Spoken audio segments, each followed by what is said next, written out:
सोमवार को भारत और चीन के बीच मोल्डो में लेफ्टिनेंट जनरल लेवल की दूसरी बैठक 11 घंटे तक चली। मोल्डो चीन की तरफ मौजूद है। बैठक में भारतीय अफसरों ने गलवान में हुई हिंसक झड़प पर नाराजगी जताते हुए उसे चीन की सुनियोजित साजिश और क्रूर हरकत बताया। भारत और चीन के बीच सैन्य स्तर की बातचीत के बाद अब जल्द ही राजनयिक स्तर की बातचीत भी हो सकती है। सूत्रों के मुताबिक दोनों देशों के बीच अब संयुक्त सचिव स्तर की बातचीत संभव है।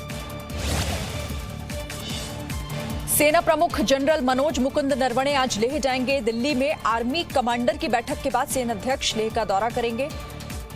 आर्मी चीफ 14 कॉर्प्स के अधिकारियों से मुलाकात कर लद्दाख की जमीनी हकीकत जानेंगे। साथ ही चीन की सेना से हो रही बातचीत में प्रगति की भी जानकारी लेंगे। भारत चीन सीमा पर तनाव को देखते हुए भारतीय सेना ने लद्दाख में तोपों की तैनाती बढ़ा दी है। लद्दाख में भारतीय सेना के तोपों को बड़ी संख्या में एलएसी की तरफ जाते हुए देखा गया।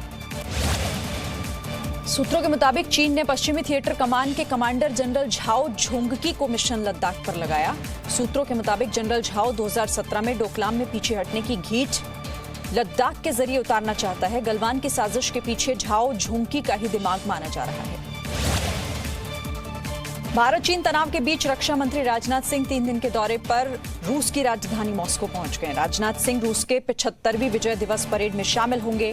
द्वितीय विश्व युद्ध में जर्मनी पर सोवियत रूस की जीत के जश्न में विजय दिवस मनाया जाता है। भारतीय सेना का 75 सदस्यीय दल भी शामिल होगा।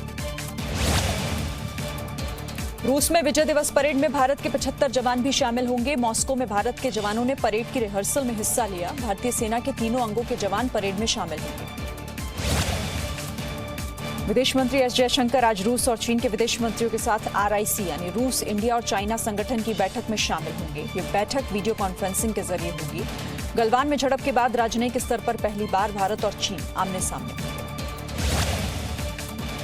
राजनाथ सिंह मॉस्को में भारत और रूस के बीच रणनीतिक साझेदारी को लेकर चर्चा कर सकते हैं। सूत्रों के मुताबिक Bharat S-400 anti missile system की डिलीवरी में तेजी लाने के लिए रूस पर दबाव डाल सकता है। राजनाथ सिंह रूस में Sukhoi 30 MKI, MiG-29, T-90 tank और किलो क्लास सबमरीन के उपकरणों की जल्द सप्लाई की मांग करेंगे। केंद्र सरकार ने भारत चीन सीमा पर सड़क निर्माण पूरा करने को लेकर विस्तृत योजना तैयार की है। गृह मंत्रालय में भारत चीन बॉर्डर मैनेजमेंट को लेकर बड़ी बैठक हुई। बैठक में 32 सड़कों का काम जल्द पूरा करने पर जोर दिया गया। सूत्रों के मुताबिक इन सड़कों के निर्माण कार्य को सारी एजेंसियों के सहयोग से और ज्यादा गति दी जाएगी। चीन से सीमा विवाद के मुद्दे पर सरकार को घेरने के लिए आज कांग्रेस ने वर्किंग कमेटी की बैठक बुलाई है। सुबह 11 बजे सोनिया गांधी बैठक की अध्यक्षता करेंगी। पूर्व प्रधानमंत्री मनमोहन सिंह, राहुल गांधी समेत सभी CWC के सदस्य वीडियो कॉन्फ्रेंसिंग के जरिए बैठक में शामिल होंगे। महाराष्ट्र सरकार ने चीन की 3 कंपनियों के करीब 5,000 करोड़ रुपए के प्रोजेक्ट पर रोक लगा दी है। चीन की कंपनियों से ये करार 15 जून को किए गए थे, लेकिन LAC पर जवानों की शहादत के बाद इन डील पर फिलहाल रोक लगा दी गई। राज्य सरकार केंद्र सरकार के अगले आदेश का इंतजार कर रही है। नेपाल की राजधानी काठमांडू में चीनी दूतावास के बाहर लोगों ने प्रदर्शन किया। लोगों ने हाथों में बैनर और पोस्टर लिए हुए थे जिसमें चीन को युद्ध के लिए उकसाने का जिम्मेदार बताया गया। लोगों ने लिखा था कि चीन युद्ध बंद करे और शांति को बढ़ावा दे। यूपी के कानपुर के एक बालिका शेल्टर होम में 57 लड़कियों के कोरोना संक्रमित मिलने के बाद राष्ट्रीय मानवाधिकार आयोग ने यूपी के DGP और चीफ सेक्रेटरी को नोटिस भेजा। इनमें से 5 लड़कियां गर्भवती पाई गईं और एक HIV पॉजिटिव भी है। जांच में पता चला है कि कोरोना केस मिलने के बाद भी शेल्टर होम को सील नहीं किया गया। ये शेल्टर होम यूपी सरकार चलाती है।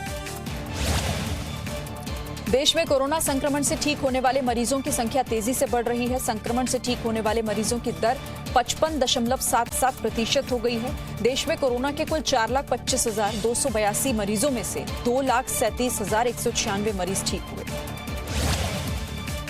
देश में 24 घंटे में कोरोना संक्रमण के 14,821 नए मामले सामने आए। 445 लोगों की मौत हुई है। देश में अब तक 13,699 कोरोना संक्रमित मरीजों की मौत हुई।